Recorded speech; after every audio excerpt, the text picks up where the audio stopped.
Hello everyone, मैं हूं पवन शर्मा और आप देख रहे हैं यूट्यूब पर आपका अपना channel that is chemistry coach. तो लास्ट क्लासेज में अपन लोगों ने डिस्कस किया था कि एसिड बेस थ्योरीज के बारे में पढ़ा था, dissociation of weak acid, dissociation of weak base के बारे में पढ़ा था कि किस तरीके से वीक एसिड डिसोसिएट होता है और किस तरीके से वीक बेस डिसोसिएट होता है। वाटर का सेल्फ आयनाइजेशन या सेल्फ डिसोसिएशन अपन ने पढ़ा था कि वाटर किस तरीके से ब्रेक होता है और वाटर के ब्रेक होने पर वहां से H+ का कॉन्सेंट्रेशन, OH- का कॉन्सेंट्रेशन आपको कितना मिलता है। ये सारी बातें अपन लोगों ने प्रीवियस वीडियोस में कर रखी है, जो भी अपन लोगों ने पढ़ा वहाँ पे अपन लोगों ने H+ और OH- का रिलेशन देखा Kw के साथ, PH+ POH = PKW देखा, PH+ POH = 14 होता है कब, जब आप लोगों के पास में टेम्परेचर 25 डिग्री सेंटीग्रेड होता है। ये सारी बातें अपन लोगों ने करी। वहां पे वीक एसिड का पीएच निकालना सीखा, वीक बेस का पीएच निकालना सीखा। वहां पे अपन लोगों ने मिक्सचर लिया, वीक एसिड के साथ में आप लोगों ने स्ट्रॉन्ग बेस लिया, उसका मिक्सचर लेके पीएच निकाला। वीक एसिड के साथ में एक और वीक एसिड लिया, उसका अपन लोगों ने पीएच निकाला। वहां पे अपन ने दो कंडीशन पढ़ी कि जब उनके के वैल्यूज बहुत बहुत पास में हो यानी कंपेरेबल हो, और जब उनके के वैल्यूज इनकम्पेरेबल हो मतलब दूर दूर हो। तो अपन लोगों ने वहां से H+ का कंसंट्रेशन निकालना सीखा था कि A1 × C1 + Ka2 × C2 का स्क्वायर रूट। ठीक है ना, वो सारी बातें आप लोगों ने प्रीवियस वीडियोस में देख ली होगी। अगर आप लोगों ने नहीं देखा तो वहां पर जाकर आप लोग वीडियोस देख सकते हैं वो। तो आज अपन जो डिस्कस करेंगे वो आयनिक इक्विलिब्रियम का सबसे इंपॉर्टेंट पार्ट है और वो है बफर सॉल्यूशन। तो अपन बात करते हैं बफर सॉल्यूशन की कि बफर सॉल्यूशन होता क्या है। बफर सॉल्यूशन सबसे पहले अपन बात करेंगे कि आखिर बफर सॉल्यूशन होता क्या है, और बफर सॉल्यूशन को फिर देखेंगे कि किस तरीके से इनको प्रिपेयर किया जा सकता है। बफर सॉल्यूशन के प्रिपरेशन के बाद में बफर एक्शन देखा जाएगा, बफर पैरामीटर्स देखा जाएगा जिसमें बफर की रेंज आ जाएगी। ठीक है, बहुत सारी बातें आज होने वाली है। तो सबसे पहले अपन ये देखें कि बफर एक्चुअल में होता क्या है। तो बफर एक ऐसा सॉल्यूशन होता है जिसमें अगर आप लोग एसिड या बेस डालोगे तो वो अपने पीएच में चेंज को रोकने लगता है। Buffer is a solution which resist it's change in pH. Buffer एक ऐसा सॉल्यूशन होता है जो अपने पीएच में चेंज को रोकता है। आखिर ऐसा होता क्यों है, या फिर मैं ऐसे कह सकता हूं कि बफर सॉल्यूशन जो होते हैं इनके पीएच होते हैं ये बहुत कम बदलते हैं। बफर अपने आप में, जैसे मान लीजिए आपको कोई एक ऐसा सॉल्यूशन चाहिए जिस सॉल्यूशन में आप एसिड मिलाओ तो भी उसका पीएच ना बदले, और उसमें अगर बेस मिलाओ तो भी उसका पीएच ना बदले। अगर आपने कोई ऐसा सॉल्यूशन चाहिए तो सीधे साधे तौर पर अपन कह सकते हैं कि वो अपने पास में बफर होगा। यानी बफर सॉल्यूशन वो होता है जिसमें अगर आप एसिड डालो तो भी वो उसमें पीएच के चेंज को रोकता है, और उसमें अगर बेस डालो तो भी वो उसमें पीएच में चेंज को रोकता है। यानी बफर ऐसा सॉल्यूशन होता है जिसका पीएच नहीं बदलता या फिर बहुत कम बदलता है। ठीक है, अगर उसका पीएच ज्यादा एसिड डालने पर या बेस डालने पर उसका पीएच बहुत ज्यादा अमाउंट से वेरी कर रहा है तो फिर वो बफर सॉल्यूशन नहीं होगा। बफर सॉल्यूशन अपने पीएच में चेंज को रेजिस्ट करता है यानी रोकता है, यानी वो नहीं चाहता कि उसका पीएच बदले, या फिर उसका पीएच अगर बदलेगा भी तो बहुत कम अमाउंट से बदलेगा, तभी वो अच्छा पीएच होगा। ठीक है, अब अपन करते हैं कि बफर पीएच में चेंजेस को तो रोकता है, पीएच में अब बदलाव चाहता नहीं कि उसका पीएच बदले, ऐसा बफर कभी भी नहीं चाहता। तो बात आती है कि बफर फिर ऐसा किस टाइप का सॉल्यूशन होगा जिसमें एसिड डालने पर भी पीएच नहीं बदल रहा और बेस डालने पर भी पीएच नहीं बदल रहा। तो सिंपल सी बात अपन ऐसे कह सकते हैं कि बफर में अगर एसिड डालो तो उसका पीएच नहीं बदल रहा है। इसका मतलब है बफर में अगर एसिड डाला तो जो एसिड में आप लोगों ने H+ डाले उन H+ को कंज्यूम करने के लिए बफर में OH- होना चाहिए, बिल्कुल होना चाहिए। अगर आप लोगों ने बफर में बेस डाला है और उसका पीएच नहीं बदल रहा, बफर में बेस डाला मतलब आप लोगों ने OH- डाला, और OH माइनस डालने पर भी उसका pH नहीं बदल रहा है, इसका मतलब है वो OH माइनस को कोई न्यूट्रलाइज कर दिया, और OH माइनस को कौन न्यूट्रलाइज करेगा? H plus. यानी एसिड डालेंगे बफर में तो OH माइनस भी होने चाहिए, और अगर बेस डालेंगे तो H प्लस भी होने चाहिए। तो बफर एक ऐसा सॉल्यूशन होता है जिसके पास में एसिडिक और बेसिक दोनों कंपोनेंट्स होते हैं। बफर एक ऐसा सॉल्यूशन होता है जिसके पास में एसिडिक और बेसिक दोनों कंपोनेंट होते हैं। अब बात आती है कि अगर एसिडिक और बेसिक दोनों कंपोनेंट है तो फिर वो आपस में रिएक्ट क्यों नहीं करते? क्योंकि अपन जानते हैं एसिड और बेस आपस में रिएक्ट करके क्या बनाते हैं? Salt plus water. अगर आप लोगों के पास में किसी सॉल्यूशन में एसिडिक और बेसिक दोनों कंपोनेंट है तो वो आपस में रिएक्ट क्यों नहीं करते? बफर में रहने वाले एसिडिक और बेसिक कंपोनेंट्स जो होते हैं वो किसी एक ही सब्सटेंस से आए हुए होते हैं, किसी एक ही सब्सटेंस से आए हुए होते हैं, इसलिए वो आपस में रिएक्ट नहीं करते। जैसे अपन एग्जांपल देखें कि CH3COH है, अगर इसको ब्रेक कराएंगे तो ये CH3CO माइनस देगा, साथ ही साथ ये अपने को H प्लस देगा। ये अपन जानते हैं कि कैसा होता है acid, acid H plus donate करने के बाद में क्या बनाता है? Conjugate base. ये अपन लोगों ने पढ़ा हुआ है पहले। अब ये तो हो गया आपके पास में एसिडिक कंपोनेंट और ये हो गया आपके पास में बेसिक कंपोनेंट्स, और ये दोनों कहां से आए हैं? एक ही सब्सटेंस से आए हुए। तो एसिडिक कंपोनेंट भी होता है और बेसिक कंपोनेंट भी होता है, और ये दोनों सब्सटेंस, ये दोनों कंपोनेंट्स किसी एक ही पार्ट से आए हुए होते हैं, इसलिए ये आपस में रिएक्ट नहीं करते।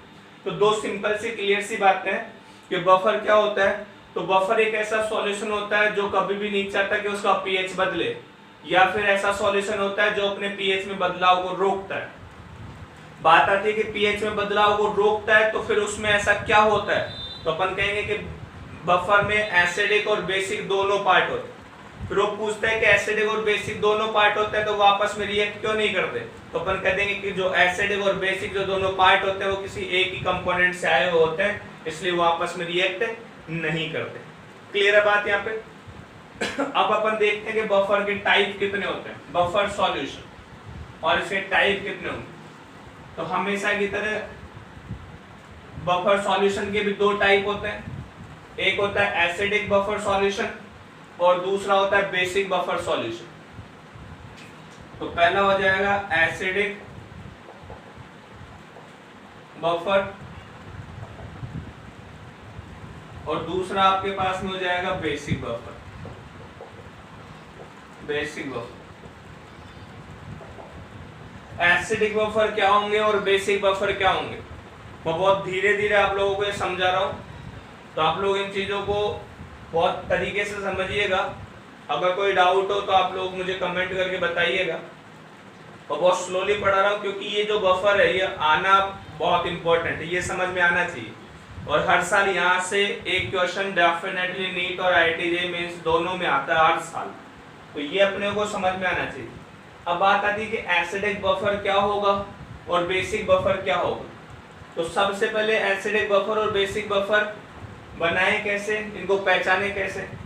तो एसिडिक बफर क्या होगा, तो एसिडिक बफर में आप लोग हमेशा ध्यान रखो क्या होगा, वीक एसिड होगा, और बेसिक बफर में क्या होगा, तो वीक बेस होगा। एसिडिक बफर में वीक एसिड होगा और बेसिक बफर में वीक बेस होगा। एसिडिक बफर में वीक एसिड के साथ में आपको क्या करना है, सॉल्ट बनाना है, और इसमें भी वीक बेस के साथ में क्या करना है, सॉल्ट बनाना है। क्लियर है बात? अब ये वीक एसिड है और इस वीक एसिड का सॉल्ट बनाना है, तो आपको पता है वीक एसिड का सॉल्ट तो बन जाएगा लेकिन इसके लिए बेस की रिक्वायरमेंट होगी। तो यानी वीक एसिड है और इसका सॉल्ट बनाना है तो बेस की रिक्वायरमेंट होगी। वो जो सॉल्ट बनाने के लिए अपने को बेस चाहिए होगा वो हमेशा स्ट्रॉन्ग चाहिए होगा। तो आप लोग यहाँ पे लिख दो कि ये सॉल्ट किसका बनेगा, इस वीक एसिड का प्लस स्ट्रॉन्ग बेस का। ऐसे इसमें लिख सकते हैं। बेसिक बफर क्या होगा, तो अपन कह देंगे कि वीक बेस होगा और इसका सॉल्ट बनाना है तो इस वीक बेस का सॉल्ट किसके साथ में, स्ट्रॉन्ग एसिड के साथ। बहुत आराम से समझ लो। एसिडिक बफर मतलब वीक एसिड प्लस उसका सॉल्ट, वीक एसिड और उसका सॉल्ट कैसे बनाएंगे? तो इस वीक एसिड का सॉल्ट बनाने के लिए अपने को क्या लेना है? बेस लेना है, और बेस हमेशा कैसा होगा? स्ट्रांग होगा। इसी तरीके से अपने को बेसिक बफर बनाना है, तो आपके पास में ये वीक बेस है, और इस वीक बेस का सॉल्ट कैसे बनेगा? तो इस वीक बेस का सॉल्ट बनेगा जब अपन कोई एसिड लेंगे, और एसिड आपके पास में हमेशा कैसा होना चाहिए? स्ट्रांग। यानी सॉल्ट बनाने के लिए यहाँ पर वीक एसिड को सॉल्ट बनाने के लिए यहाँ पर बेस की रिक्वायरमेंट हो, तो बेस कैसा? स्ट्रांग। बेसिक बफर में इस वीक बेस को सॉल्ट बनाने के लिए एसिड की रिक्वायरमेंट है, इसलिए एसिड कैसा? स्ट्रांग। तो यानी जो सॉल्ट बनाएगा ये, तो सॉल्ट बनाने के लिए जो इसका अपोजिट कंपोनेंट चाहिए होगा वो हमेशा कैसा होना चाहिए? स्ट्रांग होना चाहिए। अपोजिट कंपोनेंट जो चाहिएगा वो हमेशा कैसा होना चाहिए? स्ट्रांग होना चाहिए। ठीक है, ये बात आप लोगों को समझ में आ गई होगी। अब मैं इसको थोड़ा इस तरीके से लिख सकता हूं, जैसे इसका टाइप लिखे आप लोग, तो वीक एसिड, तो आप लोगों ने ले लिया कि CH3COH कोई वीक एसिड ले लिया, और इसका सॉल्ट बनाना है तो CH3COH ले लिया, और इसके साथ में अपन बेस कैसा लेंगे? स्ट्रांग लेंगे, तो स्ट्रांग बेस आप लोगों ने क्या ले लिया? NaOH। तो ये जो आपका बना, ये कैसा बन गया? आपका एसिडिक बफर। बेसिक बफर में क्या करेंगे? NH4OH, ये वीक बेस ले लिया, और इस वीक बेस को अपन किसके साथ में सॉल्ट बनाएंगे? स्ट्रांग एसिड, तो आप लोगों ने स्ट्रांग एसिड ले लिया HCl। ये आपके पास में बेसिक बफर बन जाएगा। इसको बनाओ तो ये हो जाएगा आपके पास में CH3COH प्लस ये H प्लस और ये OH माइनस कैंसिल हो जाएंगे, तो ये सॉल्ट कैसा बनेगा? CH3CONa। ये आपके पास में बन गया एसिडिक बफर। ये H प्लस और ये OH माइनस कैंसिल हो जाएंगे, तो ये हो गया NH4OH प्लस NH4Cl। तो ये हो गया आपके पास में बेसिक बफर। बात समझ में आ गई? तो यानी अपने को हमेशा क्या काम करना है? जब भी एसिडिक बफर बनाए तो एसिड जो होगा वो वीक होगा, बेसिक बफर बनाए तो जो बेस होगा वो भी कैसा होगा? वीक होगा। एसिडिक बफर में जब भी वीक एसिड के साथ सॉल्ट बनाना है तो सॉल्ट हमेशा स्ट्रांग के साथ बनेगा, और बेसिक बफर में भी जब भी आपको सॉल्ट बनाना है तो उस वीक बेस का सॉल्ट हमेशा स्ट्रांग एसिड के साथ बनेगा। यानी जब भी सॉल्ट का प्रिपरेशन यहाँ पे करोगे तो वो उसके हमेशा स्ट्रांग पार्ट से करोगे। क्लियर है बात? तो ये आप लोगों के पास में इस तरीके से हो सकता है लिखा हुआ, आप लोगों के पास में इस तरीके से लिखा हुआ हो सकता है। ठीक है, अब कई लोग इसको कॉन्जुगेट के थ्रू लिखते हैं, तो अपन इसको कॉन्जुगेट के थ्रू भी लिख लेते हैं कि कैसे बनाया है। कोई भी एसिड होता है वो H+ डोनेट करने के बाद में क्या बनाता है? कॉन्जुगेट बेस बनाता है। और कोई भी बेस होता है वो H+ एक्सेप्ट करने के बाद में क्या बनाता है? कॉन्जुगेट एसिड बनाता है। तो आप लोगों ने ये CH3COH लिया, ये आप लोगों ने ले लिया वीक एसिड, और CH3COH इसका डिसोसिएशन कराया, तो ये बना CH3CO- प्लस H+। तो ये तो हो गया वीक एसिड, और ये हो गया उसका कॉन्जुगेट बेस। तो मैं ऐसे कह सकता हूं कि CH3COH प्लस CH3CO-, ये भी क्या है आपके पास में? Acidic buffer. एसिडिक बफर कैसे? तो आप लोगों ने अभी पहले वाले एग्जांपल में देखा था कि CH3COH प्लस CH3CONa, ये आप लोगों ने बफर बनाया। CH3COH प्लस CH3CONa, ये आप लोगों ने बफर बनाया। ये वीक एसिड है, इसका तो डिसोसिएशन या इसको तो अपन कंप्लीटली ब्रेक कर नहीं सकते, तो इसको तो ऐसे लिखा। और ये आपके पास में क्या है? सॉल्ट। और सॉल्ट आप जानते हो कैसे होते हैं? Strong electrolyte. तो स्ट्रॉन्ग इलेक्ट्रोलाइट होंगे तो क्या इसको अपन इस तरीके से ब्रेक कर सकते हैं? बिल्कुल कर सकते हैं।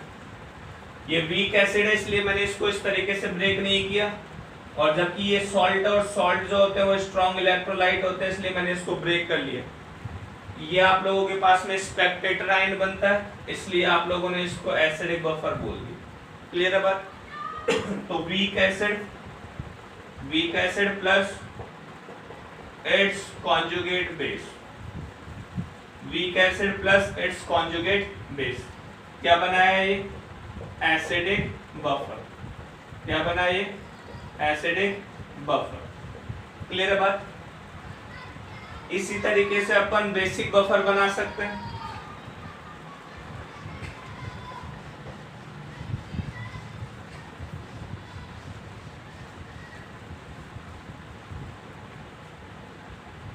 बेसिक बफर बनाओगे तो अपने को पता है हमेशा क्या लेना होता है? वीक लेना होता है। तो वीक बेस ले लो आप NH4OH, और NH4OH को ब्रेक कराओगे तो NH4 प्लस प्लस का OH माइनस। क्लियर है बात? तो ये तो हो गया आपके पास में वीक बेस, और ये हो गया उसका कॉन्जुगेट एसिड। तो ये बन जाएगा आपके पास में NH4OH प्लस NH4 प्लस, और ये आपका हो गया बेसिक बफर। ये हो गया आपका बेसिक बफर। क्लियर है? जो पहले अपन लोगों ने लिखा था उसमें कुछ इस तरीके से लिखा था NH4 प्लस प्लस NH4Cl। तो वही वाली बात जो अपन लोगों ने अभी करी कि ये तो हो गया आपके पास में वीक बेस, और ये हो गया सॉल्ट, और सॉल्ट हो गया तो सॉल्ट कैसा होता है? स्ट्रॉन्ग इलेक्ट्रोलाइट, और स्ट्रॉन्ग इलेक्ट्रोलाइट होता है तो क्या अपन इसको NH4 प्लस और Cl माइनस लिख सकते हैं? वहां पर Na प्लस एक्सपेक्टेड आयन बन रहा था, यहाँ पर Cl माइनस एक्सपेक्टेड आयन बन जाएगा। तो ये आप लोगों के पास में क्या हो जाएगा? Basic buffer. एसिडिक बफर में क्या करना है? वीक एसिड लेना है और उसका सॉल्ट बनाना है। सॉल्ट किसके साथ बनाना है? स्ट्रॉन्ग बेस के साथ। बेसिक बफर में वीक बेस लेना है और उसका सॉल्ट बनाना है किसके साथ? स्ट्रॉन्ग एसिड के साथ। क्लियर है बात? तो ये तो आप लोगों को समझ में आ गया कि एसिडिक बफर कैसे बनेगा और बेसिक बफर कैसे बनेगा। ठीक है? अब एसिडिक बफर और बेसिक बफर में पीएच कैलकुलेट कैसे करें ये अपन देखते हैं। एसिडिक बफर और बेसिक बफर में पीएच कैलकुलेट कैसे करें ये देखते हैं। तो सबसे पहले अपन देखते हैं एसिडिक बफर। एसिडिक बफर किस तरीके से बनेगा? एसिडिक बफर बनाने के लिए अपने पास में वही वीक एसिड चाहिए, लिख लिया करो इसको। एसिड, वीक एसिड और सॉल्ट बनाना है इस वीक एसिड का किसके साथ? स्ट्रॉन्ग बेस के साथ। ये क्या है आपके पास में? सॉल्ट। ठीक है?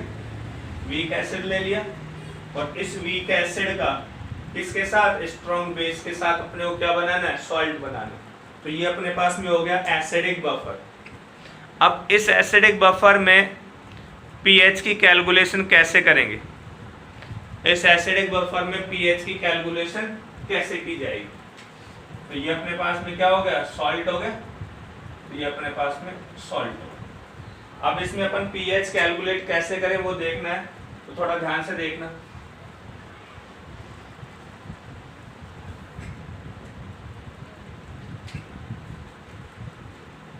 जैसे आप लोगों के पास में एसिडिक एसिड लिया CH3COH और इसको ब्रेक करवाया CH3CO माइनस प्लस का H प्लस। इसका कॉन्सेंट्रेशन कितना? C1। इसका कॉन्सेंट्रेशन कितना? 0। ये कितना? 0। ये कितना? C1 minus X। ये कितना बना? X। ये कितना बना? X। अब अपने को यहाँ पर एसिडिक बफर बनाना है तो अपने को पता है ये तो वीक एसिड और इसका कॉन्जुगेट ले लेना CH3CO माइनस। तो ये इसका कॉन्जुगेट आ गया। क्लियर है बात? अब यहाँ से पीएच कैसे निकाले? तो ये आपके पास में क्या है? एसिड। एसिड के लिए अपन क्या लिखेंगे? Ka, और Ka कितना हो जाएगा? X into X upon C1 minus X। Clear है बात? तो C1 माइनस X है, इसको वीक एसिड है तो क्या है? अपन इसको C1 लिख सकते हैं, बिल्कुल लिख सकते हैं। तो K equals to X into X upon क्या हो जाएगा? C1 हो जाएगा। बात समझ आ रही? एक X है वो तो आपके पास में एसिटेट आयन का कॉन्सेंट्रेशन है, और एक X है वो आपके पास में H प्लस का कॉन्सेंट्रेशन है।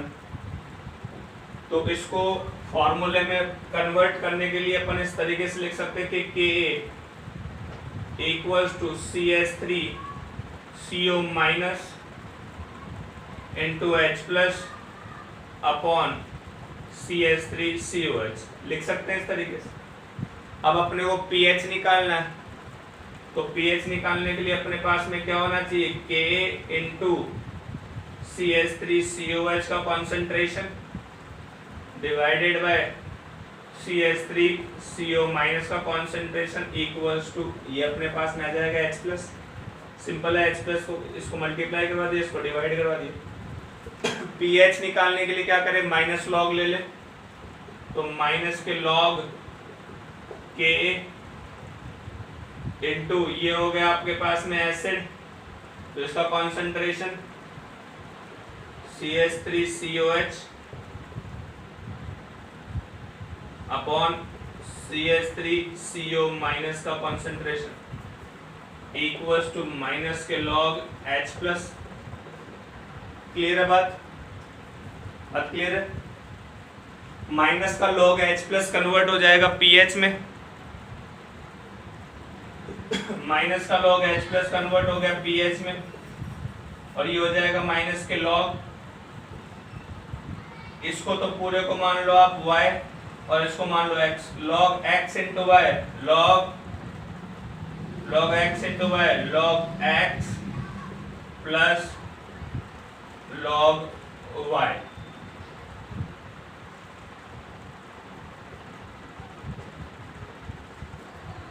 क्लियर है बात। अब इसको देख लो किस तरीके से हो जाएगा, ये आराम से समझ में आ जाना चाहिए आप लोगों को। तो pH इक्वल्स टू माइनस का लॉग K माइनस या फिर प्लस लिख दो log CH3COH upon CH3CO minus. ये माइनस मल्टीप्लाई करेंगे तो इसके आगे माइनस लगेगा और इसके आगे माइनस लगेगा, इसके आगे माइनस लगेगा तो वो पावर में, इसके आगे अगर माइनस लगेगा तो उस -1 को मैं इस तरीके से लिख सकता हूँ, उस -1 को मैं इस तरीके से लिख सकता हूँ। और अपन जानते हैं जो पावर होगा, ये जो आगे आता है वो पावर में चला जाता है, पावर होती है वो आगे आता है, तो ये तो बन जाएगा minus log K equals to PK, और ये हो जाएगा log CH3COH upon CH3CO minus की पावर -1, तो ये हो जाएगा pH equals to PK plus log, तो ये क्या होगा CH3CO माइनस, और इसका कॉन्सेंट्रेशन क्या था, और ये CH3CO माइनस एक्चुअल में है क्या, कॉन्जुगेट बेस, और ये कहाँ से आ रहा है, सॉल्ट से, तो ये तो ऊपर चला जाएगा नीचे आ जाएगा, तो pH equals to PK plus log concentration of salt upon concentration of acid. तो ये आपके पास में एसिडिक बफर में pH कैलकुलेट करने का तरीका है। pH equals to PK plus log concentration of salt divided by concentration of acid, इस तरीके से आपका pH कैलकुलेट हो जाएगा। सिंपल है। यही काम अपन बेसिक बफर के साथ में करेंगे, तो बेसिक बफर के साथ में करेंगे तो वहां पे आ जाएगा POH equals to PKB plus log salt upon base आ जाएगा। इसको भी अपन देख लेते हैं।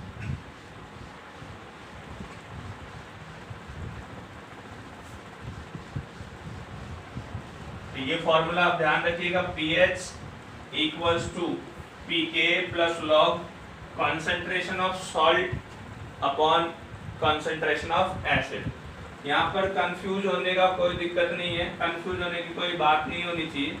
आप लोगों को यहाँ पे हमेशा जो ध्यान रखना है कि कॉन्जुगेट जो बेस होगा उसका जो कॉन्सेंट्रेशन होगा वो उसके सॉल्ट के बराबर होगा, हमेशा ध्यान रखो। इस वीक एसिड था, वीक एसिड से उसका कॉन्जुगेट बेस बना है, तो कॉन्जुगेट बेस और उसका सॉल्ट का कंसंट्रेशन एक ही है, ठीक है।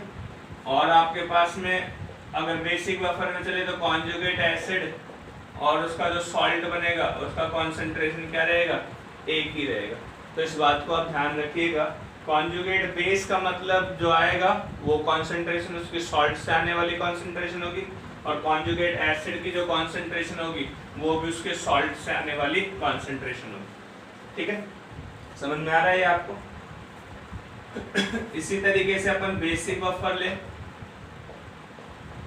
तो बेसिक बफर में वही कोई बेस ले लिया, वीक बेस NH4OH, इसको अपन लोगों ने ब्रेक करवा दिया NH4 प्लस प्लस के OH माइनस। यहाँ से आप Kb लिखोगे, Kb क्या आ जाएगा, concentration of NH4 plus into OH minus divided by NH4OH। Clear है बात। यहाँ से OH माइनस का कॉन्सेंट्रेशन कैसे निकालोगे, Kb into NH4OH upon NH4 plus, वही माइनस लॉग ले ले, तो माइनस के log OH minus equals to minus के log Kb into concentration of NH4OH divided by concentration of NH4 plus minus log OH minus converts into POH, तो POH equals to minus का PKB, sorry PH equals to, ये तो हो गया minus का log OH minus यानी POH, और ये हो गया माइनस के लॉग KB प्लस माइनस के log NH4OH divided bye NH4 plus,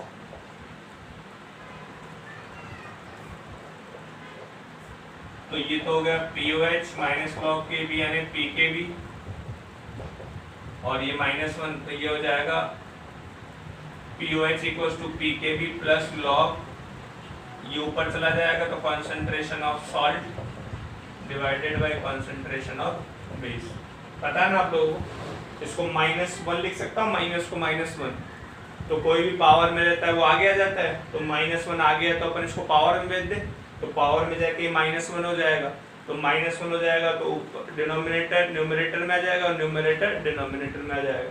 ठीक है, तो ये हो गया आप लोगों के पास में बेसिक बफर का pH या POH निकालने का तरीका। तो यहाँ से POH निकाल लेंगे, इसको 14 में से माइनस कर देंगे, क्या आ जाएगा, pH आ जाएगा। तो एसिडिक बफर में आएगा pH equals to pK plus log salt upon acid. Basic buffer में आएगा POH equals to PKB plus log salt upon base. यहाँ पर आप लोगों को कॉन्सेंट्रेशंस लिखनी है हमेशा, तो ये आप लोग ध्यान रखिए। तो ये हो गया आप लोगों के पास में एसिडिक बफर, और हो गया आप लोगों के पास में बेसिक बफर। लिख लीजिए इसको।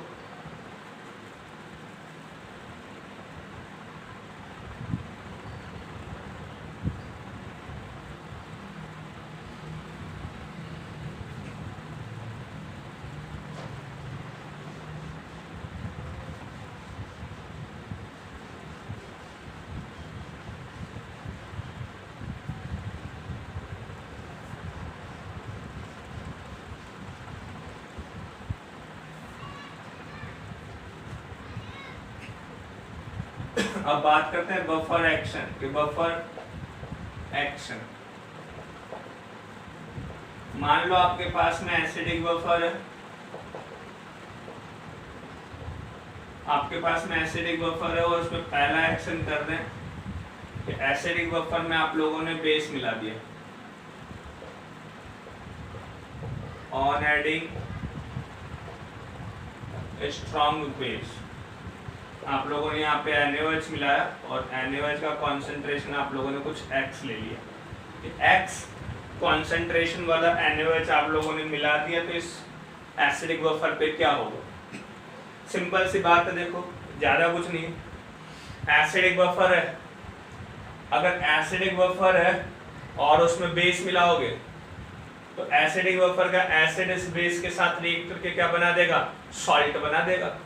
तो पहले भी सॉल्ट बन रहा था। फॉर्मूले देखो, सिंपल सी बात ध्यान में देखो भाई, अपन लोगों ने क्या लिखा था? POH equals to pH equals to PK plus log concentration of salt upon concentration of acid. ये बात कब की है? जब अपने पास में बफर, ये बात कब की है? जब अपने पास में एसिडिक बफर। अब इस एसिडिक बफर में उन्होंने क्या किया? बेस मिला दिया। तो एसिडिक बफर का एसिड इस बेस के साथ रिएक्ट करेगा, एसिड बेस आपस में रिएक्ट करेंगे तो सॉल्ट बनेगा, सॉल्ट बनेगा, तो सॉल्ट और बनेगा, तो कितना अमाउंट बनेगा सॉल्ट, x। तो इसमें सॉल्ट में क्या करेंगे, x जोड़ देंगे, और ये जो बेस है इस एसिड को क्या करेगा, थोड़ा न्यूट्रलाइज कर देगा, तो इस एसिड में से क्या हो जाएगा, कम हो जाएगा। तो सॉल्ट में कुछ ऐड हो जाएगा और इस एसिड में कुछ कम हो जाएगा, ठीक है। अब इसको अपन देख लेते हैं कि किस तरीके से कम ज्यादा होगा। एसिडिक बफर में बेस डालेंगे तो थोड़ा सॉल्ट बढ़ेगा और एसिड कम हो जाएगा। जैसे मान लो आपके पास में CH3COH और यहाँ पर CH3CO- और H+ है, ठीक है। ये तो बात थी कब, जब आप लोगों के पास में एसिडिक बफर। अब इस एसिडिक बफर में अगर आप लोगों ने OH- डाला है, बेस डाला है, नहीं OH- डाला है, तो ये क्या हो जाएगा, CH3CO- प्लस के H+।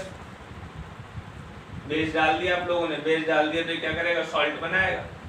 तो ये तो कंसंट्रेशन इसका तो C1 ले लिया, इसका कंसंट्रेशन X ले रखा है, ये कितना होगा शुरुआत में 0 0।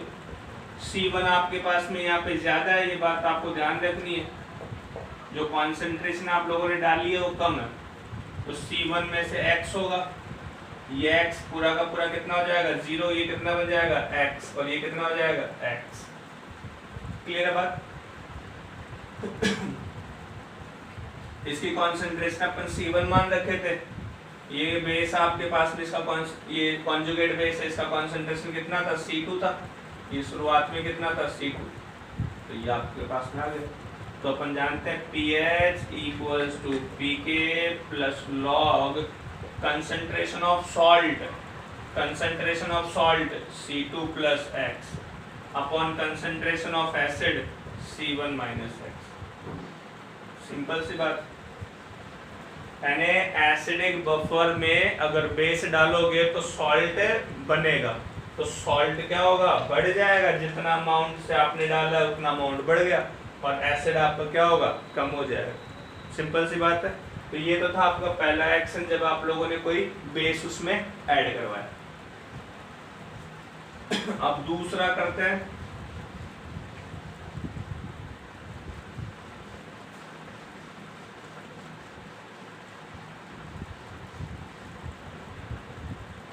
दूसरा करते हैं आप लोगों के पास में एसिडिक बफर है, और इस एसिडिक बफर में आप लोगों ने क्या कर दिया, जैसे आपके पास में ये CH3COH है और ये CH3CO- और ये H+, ये आपके पास में पहले C1 है, ये आपके पास में C2 है और ये 0। अभी तक तो आप लोगों ने पहला एक्शन किया था जब आप लोगों ने एसिडिक बफर में बेस डाला था। अब एसिडिक बफर में आप लोगों ने क्या किया, एसिडिक बफर है और इस एसिडिक बफर में आप लोगों ने बाहर से क्या कर दिया, एसिड डाल दिया, और वो एसिड कितना डाला है, X कॉन्सेंट्रेशन वाला। अब आपको पता है ये आपका पहला रिएक्शन हो रहा है एसिडिक बफर का, और एसिडिक बफर में अगर आप लोग एसिड डालोगे यानी H+ डालोगे, H+ डालोगे तो वो H+ आकर इधर ऐड होंगे, और वो H+ आकर इधर ऐड होंगे, तो LCP के अकॉर्डिंग अगर कंसंट्रेशन ऑफ प्रोडक्ट बढ़ाते हैं तो reaction get shifted in backward direction. अगर आप लोगों ने एसिड डाला है तो वो एसिड का H+ आकर इधर ऐड होगा, इधर ऐड होगा तो प्रोडक्ट का कंसंट्रेशन क्या होगा, बढ़ जाएगा। प्रोडक्ट का कंसंट्रेशन बढ़ जाएगा तो ली चैटलर प्रिंसिपल क्या कहता है, रिएक्शन कहाँ जाएगी, बैकवर्ड। तो आप लोगों ने ये ऐसे कह सकते हैं कि ये C1 है, ये C2 है, और इसका कंसंट्रेशन कितना डाला हुआ आप लोगों ने, X। रिएक्शन अगर बैकवर्ड जाएगा तो ये कितना हो जाएगा 0, ये कितना हो जाएगा C2 - X, और ये कितना हो जाएगा C1 + X। रिएक्शन बैकवर्ड चलेगी। वही pH = pK plus log concentration of salt C2 - X upon concentration of acid C1 + X। और अपन एक बात सीधी सीधी जानते भी हैं, जो काम एसिड डालने पर होता है उसका अपोजिट काम बेस डालने पर होता है, या जो काम बेस डालने पर होता है उसका अपोजिट एसिड डालने पर हो रहा है। तो जब एसिडिक बफर में अपन बेस डाल रहे थे तो यहाँ पे प्लस आ रहा था, यहाँ पे माइनस आ रहा था, और एसिडिक बफर में अगर एसिड डालेंगे तो यहाँ पे माइनस आ जाएगा, यहाँ पे प्लस आ जाएगा। एसिडिक बफर में बेस डालेंगे तो सॉल्ट बढ़ेगा, और एसिडिक बफर में अगर एसिड डालेंगे तो सॉल्ट क्या होगा, घट जाएगा। सॉल्ट क्या होगा, घट जाएगा। एसिडिक बफर में अगर बेस डाला तो सॉल्ट बढ़ा, तो वहां पर सॉल्ट बढ़ गया था ऊपर। एसिडिक बफर में एसिड डालेंगे तो सॉल्ट क्या होगा, घट जाएगा, तो ये घट गया। सेम काम आप लोगों के बेसिक बफर में होगा। बेसिक बफर में भी बिल्कुल सेम ऐसा ही काम कर देते हैं।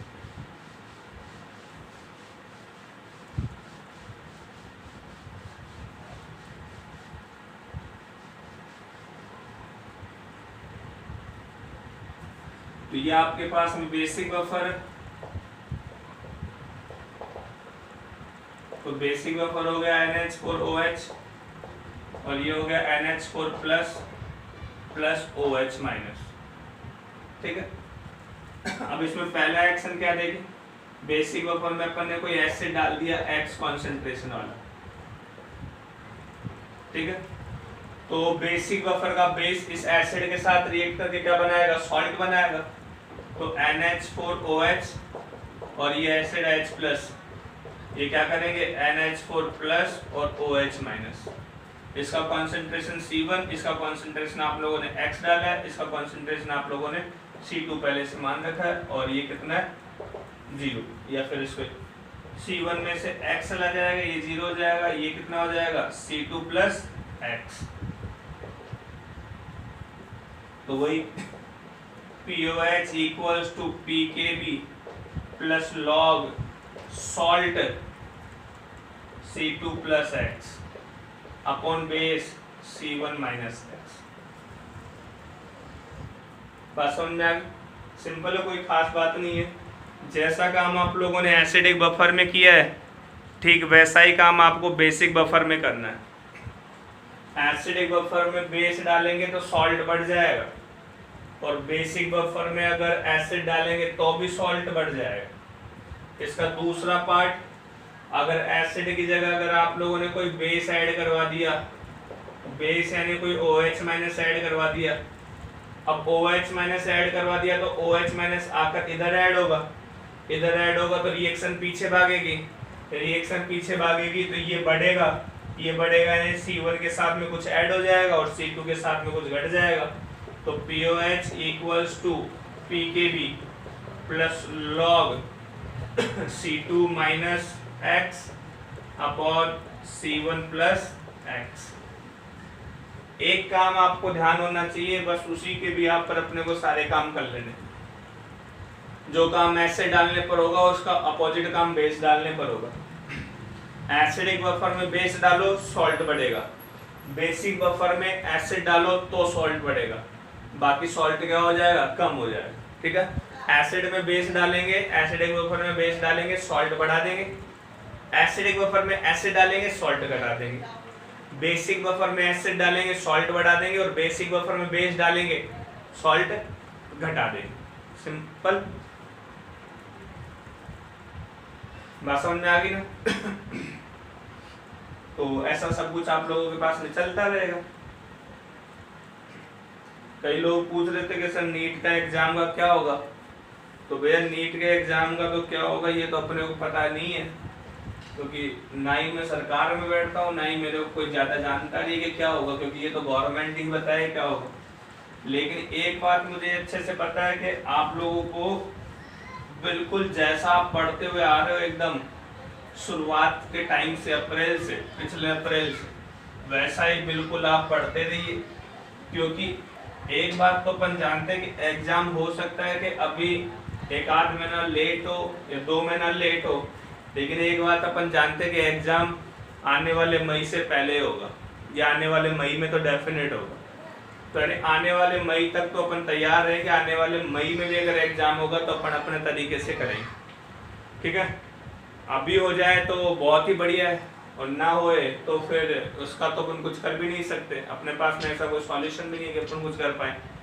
तो जैसा भी है, जैसा भी चल रहा है, अपने प्रिपरेशन को एकदम हाई क्वालिटी मोड पे रखें, हमेशा ऑन रखें, बेहतर प्रिपरेशन आप लोग करते रहें। एग्जाम जब भी होगा तब देखा जाएगा क्या होगा क्या नहीं होगा, लेकिन एग्जाम होगा तो जरूर, और अगले मई से पहले पहले या मई में होगा। तो उन चीज़ों को अपने को ध्यान रखना है। तो अपने को बस अपने कॉन्टिन्यूस पढ़ाई को जारी रखना है, कॉन्टिन्यूस बने रहना है। ऐसा नहीं कि एग्ज़ाम पोस्टपोन्ड हो गया है, एग्ज़ाम कम ज़्यादा हो गया, आगे पीछे हो गया तो अपन पढ़ाई से थोड़ा सा समझौता कर ले, नहीं, जैसा भी है जैसा भी चल रहा है अपन करते रहें अच्छे से, होगा जरूर एग्ज़ाम। और जिस दिन होगा उस दिन अपन लोग ही होंगे जिनका रिजल्ट सबसे अच्छा है। आप देखिए आप लोग, ये तो बफर में एक्शंस हो गए कि किस तरीके से बफर आप लोगों ने, बफर के अंदर आप लोगों ने एसिड बेस में लाकर उसमें एक्शन किया। अब अपन देखते हैं कि प्रिपरेशन ऑफ बफर, बफर को प्रिपेयर कैसे किया जाए। तो प्रिपरेशन, बफर को प्रिपेयर कैसे किया जाए। तो पहला अपन एसिडिक बफर बना रहे हैं, और एसिडिक बफर को बनाने के लिए अपन पहला तरीका देख रहे हैं। तो मान लो आपको CH3COH दे दे A, और CH3CO माइनस डायरेक्ट दे दे B। अगर आपको ये भी दे दे और ये भी दे दे तो अपन कहते हैं कि सीधा सीधा बफर बना हुआ है, तो उसमें तो कोई दिक्कत ही नहीं है। तो pH क्या हो जाएगा, pH equals to pK plus log concentration of salt यानी B upon concentration of acid.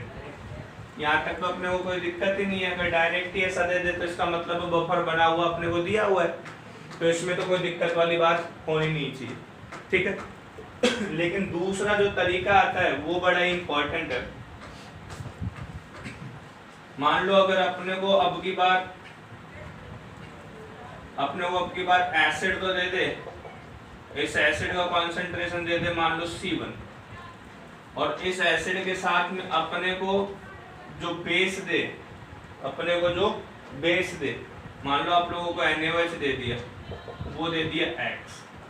तो अब क्या होगा, तो सिंपल सी बात है, ये एसिड है ये बेस है, तो एसिड बेस आपस में क्या करेंगे, रिएक्शन कर लेंगे।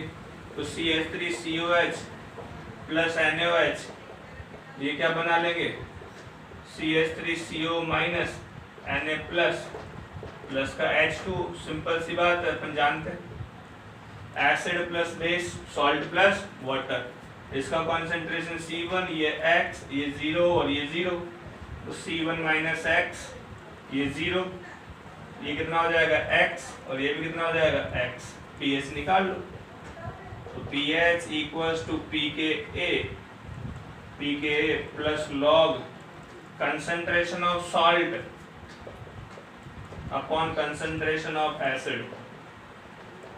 ये लो जी, सिंपल सी बात, क्लियर है। अगर अपने को एसिड दे रखा था और एसिड के साथ में कॉन्जुगेट बेस दे रखा था तो कोई दिक्कत नहीं थी, बफर बना हुआ था। अब की बार अपने को वो एसिड दे दिया वीक एसिड, और ये स्ट्रॉन्ग बेस दे दिया, तो अपन जानते हैं एसिड प्लस बेस रिएक्ट करेंगे। अब अपन पहचानेंगे कि यहाँ से बफर बनेगा क्या, तो देखो ये बचा हुआ रह गया, तो ये बचा हुआ रह गया कि ये क्या है, वीक एसिड है, बिल्कुल सही बात है, वीक एसिड चाहिए। और ये बचा हुआ रहा तो CH3CO minus Na+, CH3CO minus Na+, ये क्या है, ये वीक एसिड और स्ट्रॉन्ग बेस का क्या है, सॉल्ट है। और अपन जानते हैं वीक एसिड के साथ में जब वीक एसिड और स्ट्रॉन्ग बेस का कोई सॉल्ट हो तो क्या बफर बनाएगा, बफर बनेगा भी। तो ये और ये आपस में मिलकर क्या करेंगे, एसिडिक बफर बना लेंगे। तो एसिडिक बफर का अपन लोगों ने फॉर्मूला लगा दिया। क्लियर है बात, बात क्लियर है। ये जो था तरीका, दूसरा तरीका। अब जो तीसरा तरीका आता है वो बहुत ही स्टैंडर्ड तरीका है, और उसको आप लोगों को बहुत अच्छे से याद रखना है कि वो कैसे होगा।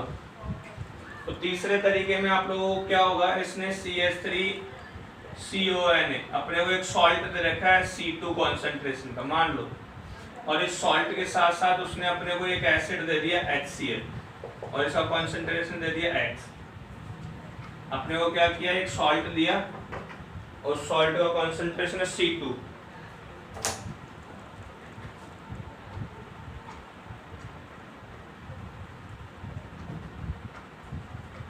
अपने को एक सॉल्ट दिया और सॉल्ट का कंसंट्रेशन है C2, और अपने को अब की बात में क्या किया, कोई एसिड दे दिया, और वो एसिड भी कैसा दिया, स्ट्रॉन्ग। बहुत इंपॉर्टेंट है, बहुत ही ज्यादा इंपॉर्टेंट है। तो देखो क्या होगा, तो मैं ऐसे कह सकता हूँ कि ये आपके पास में सॉल्ट है ये आपके पास में एसिड है, तो आप याद रखो सॉल्ट प्लस एसिड हमेशा क्या बनाते हैं, सॉल्ट प्लस एसिड, याद रखो सॉल्ट प्लस एसिड हमेशा क्या बनाएंगे, सॉल्ट प्लस एसिड। ये आपके पास में सॉल्ट है, ये आपके पास में एसिड है, तो सॉल्ट प्लस एसिड क्या बनाएंगे, सॉल्ट, तो आपके पास में सॉल्ट बन गया NaCl का, तो एसिड बन गया CH3COH। इसको रिएक्शन करवा दीजिए, सिंपल है।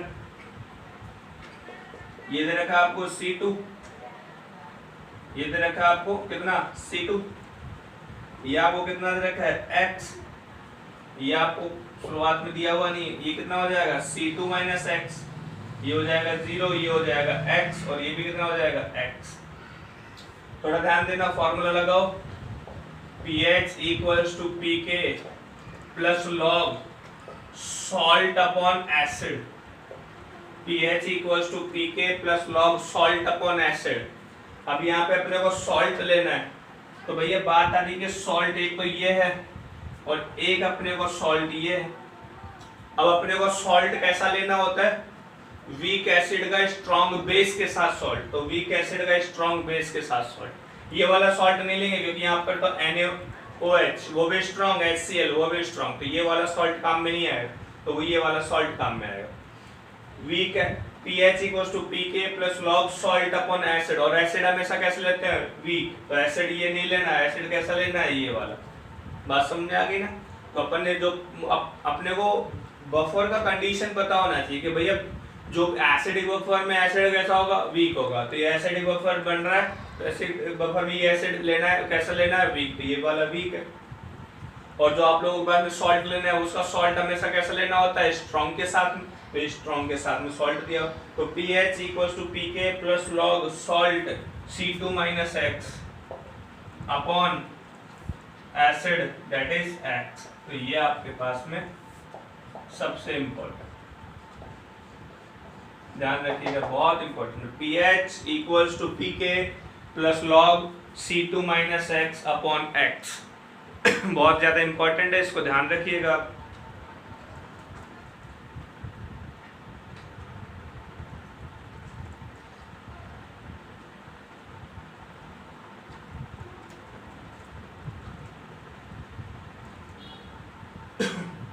तो जैसा काम अपन लोगों ने एसिडिक बफर को प्रिपेयर करने के लिए किया है, वैसे ही काम अपन बेसिक बफर में कर सकते हैं। तो बेसिक बफर में भी यही तीनों काम होंगे। तो थोड़ा मैं जल्दी बता देता हूँ कि कैसे होगा वो। सेम ऐसे होगा जैसे आप लोगों ने ये किया है, वैसा ही उसमें होगा। तो प्रिपरेशन ऑफ बेसिक बफर को प्रिपेयर कैसे करें, तो प्रिपरेशन देखना है यहाँ पे अपने को किसका, बेसिक बफर का। बेसिक बफर पहला लेते हैं, मान लो NH4OH दिया हुआ है कितना, C1, और NH4Cl दिया हुआ है C2। बताइए क्या होगा, बफर बना हुआ है या चाहिए, वीक एसिड, और वीक एसिड का स्ट्रॉन्ग बेस के साथ में सॉल्ट, डायरेक्ट बना हुआ है, तो लिख दो आप POH equals to PKB plus log salt upon base C1। तो ये तो आप लोगों के पास में डायरेक्ट बफर बना हुआ है, कोई दिक्कत वाली बात। दूसरा तरीका, जब आपके पास में वीक बेस तो दिया हुआ है, और वीक बेस के साथ आपके पास कोई स्ट्रॉन्ग एसिड दे दे HCl X, तो ये एसिड ये बेस रिएक्शन करवा देंगे, NH4OH plus HCl convert into NH4Cl plus H2, base plus acid salt plus water. ये कितना C1, ये कितना X, ये कितना 0 0, C1 minus X 0 X। Formula लगा दीजिएगा, POH equals to PKB plus log salt upon base C1 minus X। Simple है एकदम।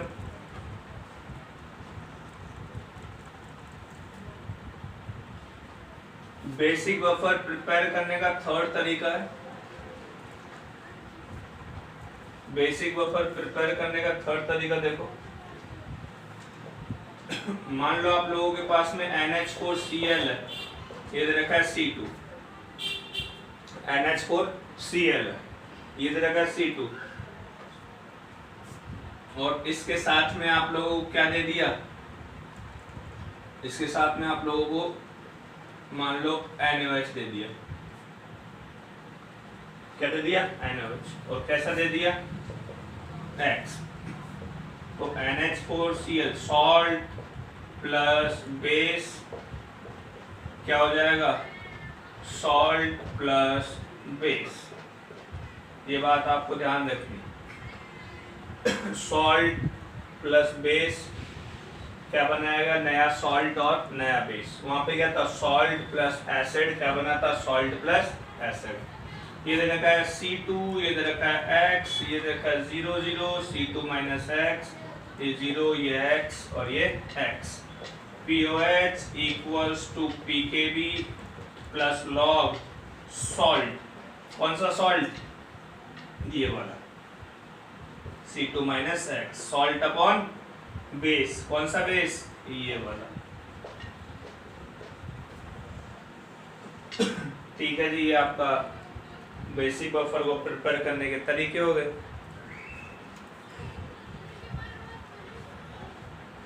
सिंपल फॉर्मूला है, आप लोगों को पहले तो एसिडिक बफर पहचान लेना है, फिर बेसिक बफर पहचान लेना है, फिर वो एक्शन क्या कर रहा है वो एक्शन आप लोगों को देख लेना है।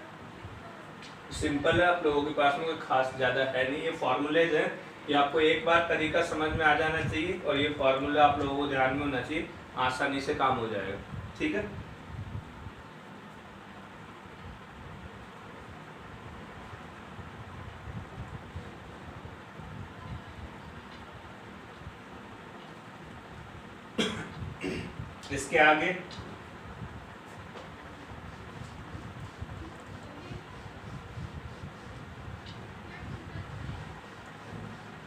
इसके आगे अपन देख लेते हैं कि बफर की रेंज कैसे होगी, बफर रेंज। तो नेक्स्ट लिखें आप लोग बफर रेंज।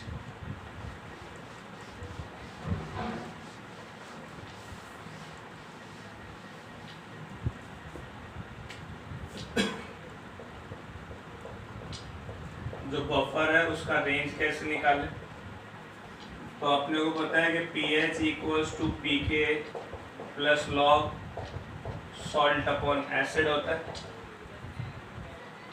अब Ka तो क्या होता है, कांस्टेंट होता है, तो Ka कांस्टेंट होगा तो pK भी क्या होगा, कांस्टेंट, यानी ये तो होगा कांस्टेंट, यानी वेरी कौन करेगा, ये।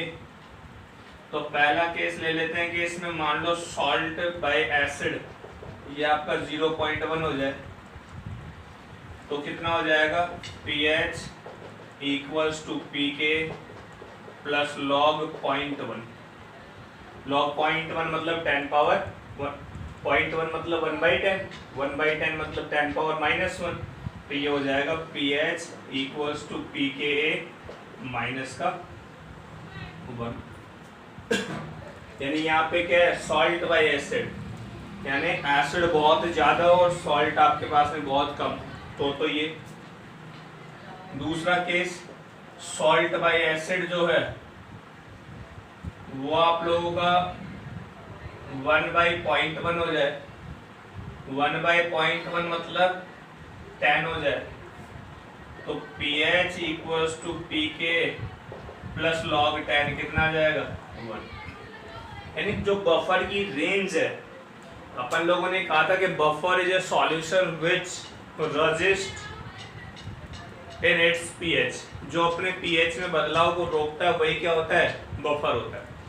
लेकिन ऐसा तो है नहीं कि बफर का जो pH है वो बदलेगा नहीं, बदलेगा लेकिन बहुत कम बदलेगा।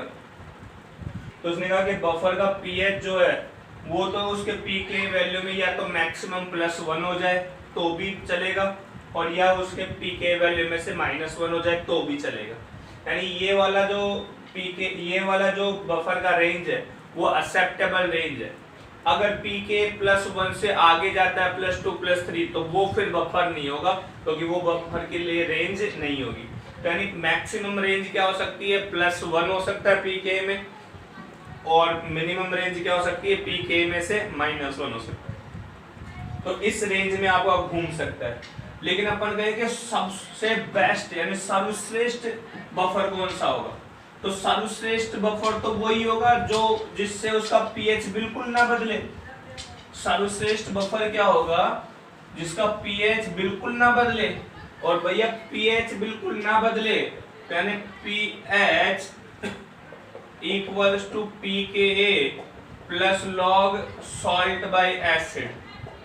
अब जिसका पीएच बिल्कुल ना बदले, तो अपन जानते हैं के कांस्टेंट, तो पीके भी क्या कांस्टेंट, तो पीएच = pKa हो जाए और ये क्या हो जाए, कांस्टेंट हो जाए। तो ये सर्वश्रेष्ठ बफर है, बेस्ट बफर। तो ये क्या होगा, सबसे बेस्ट बफर होगा। बात समझ में आ गई? तो ये क्या होगा आप लोगों के पास में, बेस्ट बफर होगा, इससे बढ़िया बफर नहीं होगा। अब ये बफर कब बने, तो आप सिंपल सी बात है, log salt upon acid ये क्या हो जाए आपके पास में, 0 हो जाए। log में 0 कोई भी कब कब होता है, जब आपके पास में log में 1 होता है वो 0 होता है। तो यहाँ पे salt बाय एसिड का कॉन्सेंट्रेशन कितना हो जाए, 1। यानी जितना सॉल्ट हो उतना ही आपके पास में क्या हो, एसिड हो जाए। वो सबसे बेस्ट बफर होगा। यानी जितना आपके पास में सॉल्ट हो उतना ही आपके पास में अगर एसिड हो जाए तो वो सबसे बेस्ट बफर होगा। तो pH = pK + log salt upon acid, Ka constant तो pK भी कांस्टेंट, तो pH = pK हो जाए, कांस्टेंट हो जाए, तो ये सबसे बढ़िया बफर है, इसका pH नहीं बदल रहा। और ये बातें कब होगी, जब आपका पास में ये क्या होगा, 0 हो जाएगा। log salt by acid कितना हो जाए, 0। log में कोई भी क्वांटिटी 0 कब होगी, जब ये क्वांटिटी क्या होगी, 1 होगी। तो log 1 कितना होता है, 0, यानी ये 1 हो जाए, यानी सॉल्ट बाय एसिड कितना हो जाए, 1। यानी सॉल्ट और एसिड अगर बराबर हो जाए तो वो सबसे बेस्ट बफर माना जाएगा। ठीक है। ऐसे बेसिक बफर, तो इसकी रेंज क्या आ गई, तो भैया ये आप लोगों के पास में रेंज आ गई। तो इसकी रेंज आ गई, सबसे बढ़िया बफर तो क्या, जब pH = pK हो जाए और pH = pK -1 और ये क्या हो जाए, pK+, ये रेंज होगी। और सबसे बेस्ट बफर, तो ये आप लोग बोल दोगे बेस्ट बफर। ऐसे बेसिक बफर की रेंज निकालो तो ये कितना हो जाएगा, pKb -1, ये कितना हो जाएगा, pKb, और ये कितना हो जाएगा, pKb +1। तो ये आपके पास में बेसिक बफर की रेंज होगी, ये आपके पास में बेसिक। और सबसे बढ़िया बेसिक बफर ये वाला। बात समझ में आ गई? तो ये आप लोगों के पास में बफर रेंज होती है। और लास्ट पॉइंट आता है इसमें बफर कैपेसिटी। अब बफर कैपेसिटी तो सिंपल फॉर्मूला है, कुछ खास नहीं है।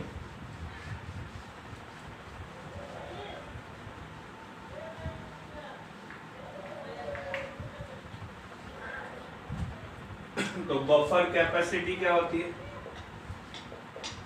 बफर कैपेसिटी तो ये था number of moles of H+, number of moles of H+ added per liter solution divided by change in its pH। यानी आप लोगों के पास में उस बफर का कैपेसिटी क्या होगा, तो उसके पर लीटर सॉल्यूशन में H+ के कितने मोल्स ऐड करवाएं। याद रखना, पर लीटर सॉल्यूशन में H+ के कितने मोल्स ऐड करवाएं, और उन मोल्स को ऐड करवाने की वजह से उसके पीएच में कितना चेंज आया। इन दोनों को डिवाइड कर दोगे तो आपके पास में बफर कैपेसिटी आ जाएगी। मान लो किसी सॉल्यूशन में आप लोगों ने 10 मोल H+ डाला है, किसी सॉल्यूशन में आप लोगों ने 10 मोल H+ डाला है, कितने में, उसके 2 लीटर सॉल्यूशन। किसी बफर सॉल्यूशन का 2 लीटर सॉल्यूशन है, किसी बफर के 2 लीटर सॉल्यूशन में आप लोगों ने 10 मोल H+ डाल दिए। और ऐसा करने पर जो पीएच है वो जो pH है वो 1.5 से बदल गया, जो pH है वो 1.5 या फिर 2.5 से बदल गया, तो अब इसकी कैपेसिटी निकालनी। तो number of moles of H+ added per litre solution में, 2 लीटर सॉल्यूशन में अगर 10 मोल है तो 1 लीटर में कितना आ जाएगा 5, तो ये आ गया 5 divided by change in its pH, pH में चेंज कितना है 2.5, तो इस बफर की कैपेसिटी क्या होगी 2 टाइम्स होगी। समझ में आ गई? यानी फार्मूला याद रखना है, number of moles of H+ added per litre of solution divided by change in its pH। किसी बफर सॉल्यूशन के पर लीटर सॉल्यूशन में कितने मोल्स H+ ऐड किए जा रहे हैं divided by change in its pH की वजह से उसमें pH में कितना चेंज आ रहा है। तो यहाँ पर आप लोगों ने कहा कि 2 लीटर में 10 मोल डालें तो 1 लीटर में कितना हो गया 5 मोल, तो H+ के मोल पर लीटर में कितने हो गए 5, पर लीटर में कितने हो गए आप लोगों के पास में 5, और चेंज इन इट्स pH, और pH में चेंज उसका 2.5 है, या फिर वो ऐसे कह दे कि उसका pH जो था वो पहले 6.4 था, 6.4 से बदलकर उसका जो pH है वो 7.9 हो गया। कितना हो गया 7.9। अब आपको पता है 6.4 बस से बदलकर 7.9 हो गया, तो कितना हो गया चेंज कितना आया, तो 7.9 में से 6.4 माइनस कर देंगे कितना आ जाएगा 1.5, तो अब के बाद फिर pH में चेंज कितना आ जाएगा 1.5 से डिवाइड करना। वो कहते हैं 6.4 से उसका pH 8.4 हो गया, तो कितना चेंज आ गया 2 का, तो अब के बाद 2 से डिवाइड कर देंगे, ठीक है ना। वो कहते हैं 6.4 है, 6.4 से उसका जो pH है वो जस्ट 7 ही चेंज हुआ है, तो फिर अपन कह देंगे यहाँ 0.6 का चेंज है, ठीक है। तो number of moles of H+ added per litre of solution divided by change in its pH, its gives buffer capacity. तो ये आप लोगों के पास में कंप्लीट सॉल्यूशन है या कंप्लीट वीडियो है किसका, बफर सॉल्यूशन का। उसमें अपन लोगों ने बफर देखा होता क्या है, बफर के टाइप देखे, acidic buffer, basic buffer, buffer को बनाएंगे कैसे। बफर को बनाने के लिए अपन लोगों ने 2-3 टाइप देख लिए कि वीक एसिड और उसका सॉल्ट ले लिया, वीक एसिड और उसका सॉल्ट किसके साथ लिया है, वीक एसिड का उसका कॉन्जुगेट ले लिया, रिप्रेजेंट करने के तरीके अपन लोगों ने लिख लिए। फिर अपन लोगों ने बफर पे एक्शन पढ़ा कि एसिड डालेंगे तो क्या होगा, बेस डालेंगे तो क्या होगा। फिर अपन लोगों ने बफर की प्रिपरेशन पढ़ी, तो 3 टाइप की प्रिपरेशन थी, जब डायरेक्ट दिया हुआ हो, जब किसी का एसिड के साथ दिया हो, और जब किसी सॉल्ट को उसके बेस के साथ दिया हो, तो ये अपन ने प्रिपरेशन पढ़ी। फिर अपन लोगों ने बफर की रेंज पढ़ ली, pK-1, pK और pK+1, pKb-1, pKb और pKb+1, और उसके बाद में बफर कैपेसिटी पढ़ लिया। तो ये कंप्लीट बफर का नॉलेज है जो आपके पास में इस वीडियो में। उम्मीद करते हैं कि ये वीडियो आप लोगों को बहुत ज़्यादा पसंद आया होगा, और आप लोगों से थोड़ा सा एक रिक्वेस्ट है कि ये वीडियो है, इस वीडियो को आप लोग लाइक कर दीजिएगा ज़रूर। जो भी आप लोगों को क्वेरी हो, अगर कोई क्वेरी हो, जहाँ तक मुझे उम्मीद होगी नहीं क्योंकि ये सबसे बेस्ट पढ़ाया हुआ है, तो क्वेरी हो तो उसको कमेंट बॉक्स में, अगर कोई भी अप्रिशिएबल बात अगर लगे कि लेक्चर बहुत ठीक है, अच्छा है, या अगर कुछ भी आप लोगों को फैंटेस्टिक लगा हो, कुछ बढ़िया लगा हो, तो कमेंट बॉक्स में अपने सजेशन जरूर दे दीजिएगा। और एक रिक्वेस्ट है, आप अपने सोशल मीडिया प्लेटफॉर्म्स पर इस वीडियो का लिंक जरूर शेयर कर दें अपने फ्रेंड्स के साथ, अपने फैमिली मेम्बर्स जो नीट और IIT का प्रिपरेशन अगर कोई कर रहा हो तो उनके साथ में वीडियो को शेयर जरूर कर दें।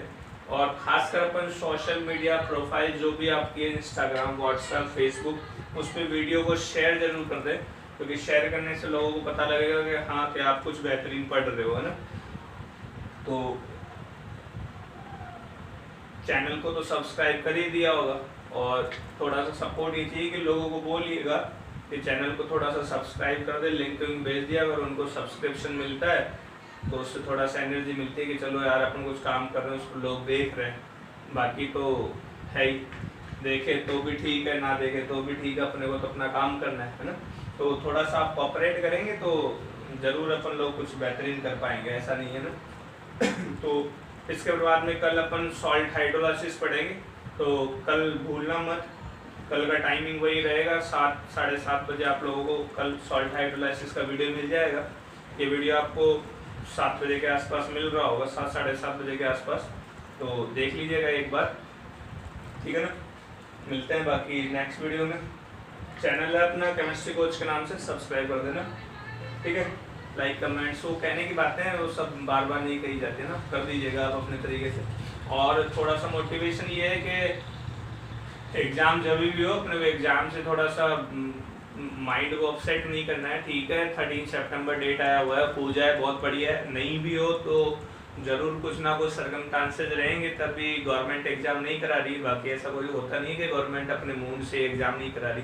तो कंडीशंस अगर फेवरेबल होगी तो एग्ज़ाम होगा, कंडीशंस अगर फेवरेबल नहीं होगी तो एग्ज़ाम नहीं होगा। लेकिन आप उस एग्ज़ाम होने या ना होने से आप लोग परेशान ना होइए, बढ़िया है। अगर एग्ज़ाम होगा बहुत बढ़िया है, नहीं होगा तो भी बढ़िया ही होगा अपने लिए। जब भी होगा तो हो सकता है एग्ज़ाम 2, 4, 5 महीने आगे पीछे हो जाए, तो आपको डिप्रेस और थोड़ा सा चिंतित होने की जरूरत नहीं है।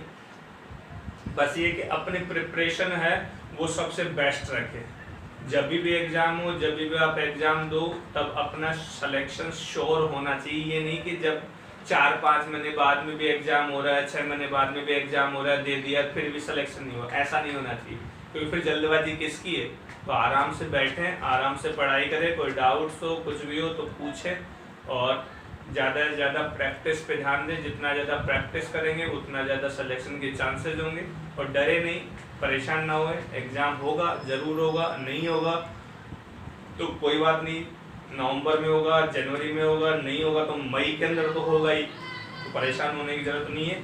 अगर कोई भी लेटेस्ट अपडेट होगा, लेटेस्ट कुछ नोटिफिकेशन गवर्नमेंट की तरफ से आएगा तो वो आपको बता दिया जाएगा। तो रेगुलरली आप लोग अपने केमिस्ट्री कोच वाले जो चैनल है उसको आप लोग रेगुलरली वॉच करते रहिएगा, तो कोई भी अपडेट होगी। और सबसे इम्पोर्टेंट बात मैं जो आप लोगों से डिस्कस करना चाहता हूँ वो ये कि अब अपन लोग एग्ज़ाम के बहुत नज़दीक है, तो मैं आप लोगों के लिए एक सीरीज़ लेके आ रहा हूँ, और उस सीरीज़ का नाम है important questions which can come in NEET और IIT-JEE। ऐसे इम्पॉर्टेंट क्वेश्चन जो नीट और IIT-JEE के अंदर आ सकते हैं, आगे नहीं आ सकते हैं। तो इस सीरीज़ का नाम है IQ series, IQ important questions, ठीक है ना, इम्पॉर्टेंट क्वेश्चन। तो ये IQ सीरीज़ है। और थोड़ा सा बस दिक्कत ये है कि अगर अपने 1000 सब्सक्राइबर हो जाते तो अपने को कम्युनिटी टैब मिल जाता, और उस कम्युनिटी टैब पर मैं अपन पोस्ट कर सकते हैं, तो मैं वहाँ पे क्वेश्चन पोस्ट कर देता। लेकिन अपने पास में ऐसा है नहीं। तो अब हर लेक्चर के बाद में मैं आप लोगों को एक क्वेश्चन दूंगा, उस क्वेश्चन को आपको करना है, और उस क्वेश्चन का जो सॉल्यूशन होगा वो अगले वीडियो में मैं आप लोगों को बता दूंगा, या एक सेपरेट वीडियो बनाकर उसका क्वेश्चन बनाऊंगा। तो अपन ये IQ सीरीज़ करने जा रहे हैं, तो इसमें 1, 2, 3 क्वेश्चन आप लोगों के पर डे होंगे। तो वो आप लोगों को जल्दी बता दिया जाएगा कि कब क्या कैसे हो रहा है।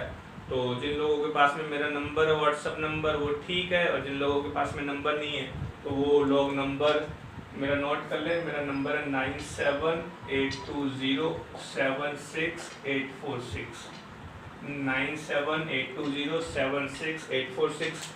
क्योंकि हर एक जानकारी मैं यूट्यूब पर आप लोगों को नहीं दे सकता, तो मोस्ट ऑफ जानकारी है वो मेरे व्हाट्सएप स्टेटस पे आपको मिल जाएगी। तो यहाँ से आप लोग जानकारी ले ले, या फिर अगर आप सब लोग व्हाट्सएप पर जुड़ जाते हो तो व्हाट्सएप पर मैं वो IQ सीरीज़ का क्वेश्चन पोस्ट कर दूंगा, और वहाँ से आप लोग क्वेश्चन ले और उसके आंसर्स मेरे को भेजें, और वो आंसर्स अपन लोग डिस्कस कर लेंगे फिर, है ना। तो ठीक है, तो आप लोग जो भी हो XYZ, तो मुझे इस नंबर पर आप अपना नंबर या आप अपना नाम मैसेज ज़रूर कर दें। तो मुझसे एक बार कैसे भी करके व्हाट्सएप पर आप लोग कनेक्ट हो जाइए, क्योंकि व्हाट्सएप के थ्रू मैं आप लोगों को एक ग्रुप क्रिएट करके अपन उस पर डिस्कशन चालू कर देंगे, ठीक है। ऑल द बेस्ट, तब तक के लिए देखते रहिए केमिस्ट्री कोच। Thank you.